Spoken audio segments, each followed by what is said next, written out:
Hi there, my name is Amanda and I am an English and Neuroscience double major and a junior at Johns Hopkins University. I am studying for a semester here in Edinburgh and I love it. So I want to take a little time to talk to you about it. I live in Warrender Park Crescent, which is a university accommodation just south of campus past the Meadows, which is the city's largest park. So I live about 15 minutes from campus. It's a bit of a walk, but it's a nice neighborhood. I get to be on the border of some neighborhoods that students don't usually go to because they live closer to the center of the city, and that's where people tend to go for social events. So it's nice. There are a lot of nice cafes and cinemas and things that I don't know if I would see if I lived in another accommodation. So I want to talk a little bit about what you can expect from your accommodation, sort of where you need to buy your things, household items, groceries, and how you can make friends in your accommodation. I found that a lot of accommodations are very similar. They all have the same furniture in the bedrooms, or similar furniture at least, and a lot of the kitchens look the same. There are some nicer, newer accommodations, but they're contracted out privately on the basis of the space needed. So it all depends on how many students are going to be there that semester and if IFSA-Butler doesn't have them on their housing preference form. All of these self-catered flats also come with one nonstick pan, one medium-sized pot, and one small pot. In terms of the things you need for your room, I got most of my bedding on my own. I didn't buy the housing bedding pack that they offer you, which they would leave in your rooms for you when you move in. While it is convenient, I've seen the bedding packs that my friends have and they're poor quality, and they give you a duvet, which is the blanket, but not the duvet cover, so you have to go out and buy that anyway. So I ended up on my first day here just going to Primark, which is a store sort of like Target, and it's on Princess Street. So you can go there either during orientation or your first day in your accommodation, and it's really not that much of a bother.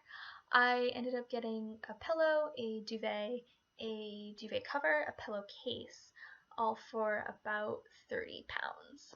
I also got my towel there, and that was all I had to buy for my room. In terms of food, I don't have a meal plan, but that wasn't anything new for me. At Hopkins, I only had a meal plan my freshman year, so I've been cooking for myself for the last 2 years. However, there are some differences that you have to get used to in Scotland. For instance, there are different brands than we have in the US, and there are just some different names for things, like cookies are called biscuits. So it takes a little longer to do shopping because I have to figure out exactly what something is, if it's exactly what I need, that sort of thing. So the stores themselves are also different. Because Edinburgh is a city, it doesn't really have any big supermarkets. I'm lucky in that because I live further south, I'm actually pretty close to a Waitrose, and that's an actual standalone supermarket with a deli and big produce section, that sort of thing. But most of the stores in the city are smaller. They're a little bigger than convenience stores, and they have all the things you need. They have produce and meat and dairy, that sort of thing, but they don't have that much selection because they are so small. They're usually called things like local or express, so it would be a Tesco local or a Tesco express as opposed to a normal Tesco, which is a larger supermarket.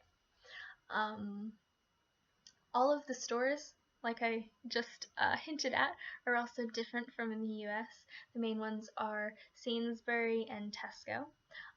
In Edinburgh, there are also a chain of cooperative grocery stores called Scotmed. Like I mentioned, there's Waitrose, but I think there's only one of those in Edinburgh. And then there's also this German store called Lidl. The one in Edinburgh is on South Clark Street. It's pretty close to campus, so it's nice because you can go there after school. Lidl is very cheap. That is the reputation they have. So what I tend to do is buy in bulk from Lidl and have all my non-perishables, that sort of thing, from there. And then when I need to, I can go to a closer grocery store and get my fresh produce, things like that, week by week.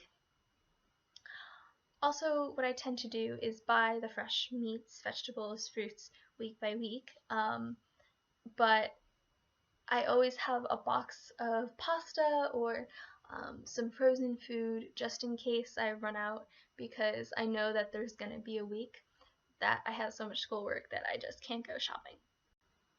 Also, if you're short on time during the week, you can cook a big batch of something over the weekend and then just keep it in the same pot, put it in the fridge, and that's one meal for every day of your week. Of course, your schedule is going to be different depending on what you eat, how you like to cook, that sort of thing, but I just wanted to say some things I thought might be helpful. So the last thing I want to talk about is making friends in your housing. I was really lucky because for your IFSA-Butler orientation, they put you up in a hotel, and then when they take you from the hotel to your accommodation, they split you up depending on where your accommodation is. And I ended up being in a taxi with these two other people who are living in my building, and now they're still some of my closest friends. Of course, you might not hit it off with other IFSA-Butler students, or you might want to meet local students instead, and that's also totally feasible. I got really lucky with my flatmates as well, who are good friends with each other, and they're just awesome.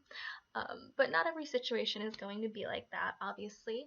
I'd say that it's a little difficult to meet students in the accommodations because the buildings aren't really conducive to talking outside of flats. If you don't know anyone in the flats, then it's a little difficult.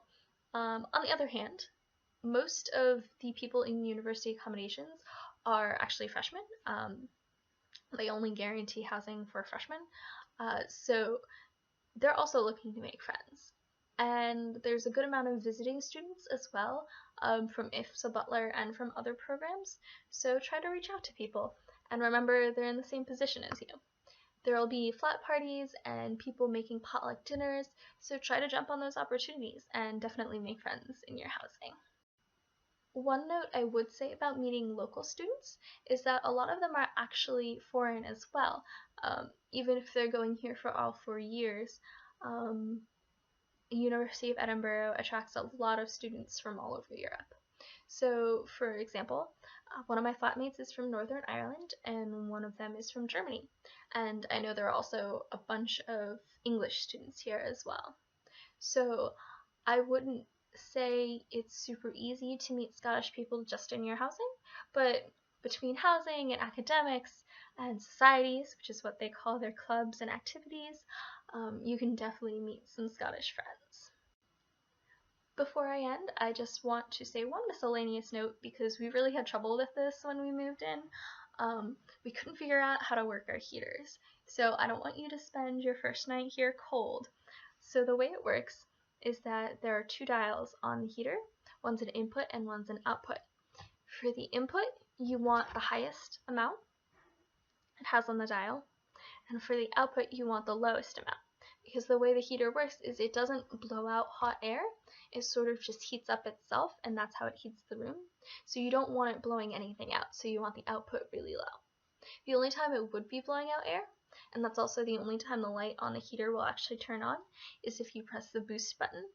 There are these little boxes to the right of the heaters that have a blue circle and a button in the middle. If you press the button, it'll turn on and blow out hot air for about 20 minutes. But you're only supposed to use that when you really need it. You have a certain allocation of electricity, and that's used by the boost button. So that's how the heaters work. I hope that's helpful. And I hope this whole video was helpful, and now you feel a little better about your living situation in Edinburgh. It's a great city, and it's so accessible, and you're really going to have a lot of fun.